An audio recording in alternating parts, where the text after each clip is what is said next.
Organizatori sajma iz agencije Media Plus priredili su bogat sadržaj i stoga nije čudo što se već prvog dana u Banjalučkom hramu sporta okupio veliki broj mališana i njihovih roditelja. Ovu manifestaciju, koja se po prvi put održava u gradu na Vrbasu i uopšte u Republici Srpskoj, otvorila je Nada Tešanović, ministar porodice, omladine i sporta u vladi Srpske. Ministarstvo porodice, omladine i sporta je kao uvijek prijatelj djece i porodice i upravo ovaj sajam, kad su došli organizatori da pitaju da li ćemo podržati, naravno da ćemo podržati.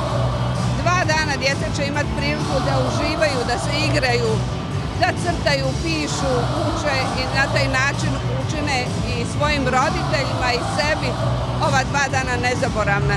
Svečanom otvaranju sajma za djecu i porodicu prisustvovala je i Jasna Brkić, zamjenik gradonačelnika Banja Luke, koja je ovom prilikom napomenula kako su u administrativnoj službi grada rado prihvatili da pomognu jednu ovakvu manifestaciju. Grad Banja Luka kao grad mladih, kao grad koji nastoji da zvanično dobije status grad prijatelj djece, podržava sve ono čime podstičemo rast i razvoj, bezbrižno djetinjstvo naših najmlađih sugrađana.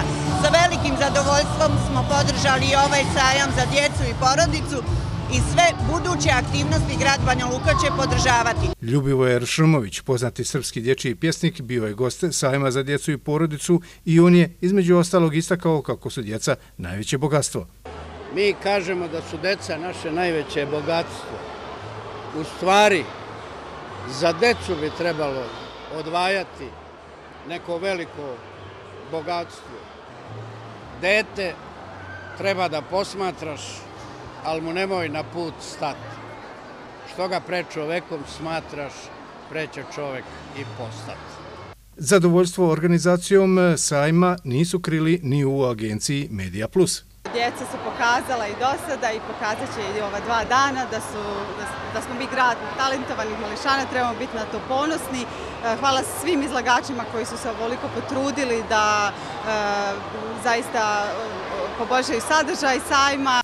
Sajam za djecu i porodicu završava se sutra, a generalni sponzor je kompanija MTEL, dok je televizija Bel Kanal jedan od medijskih sponzora ove manifestacije.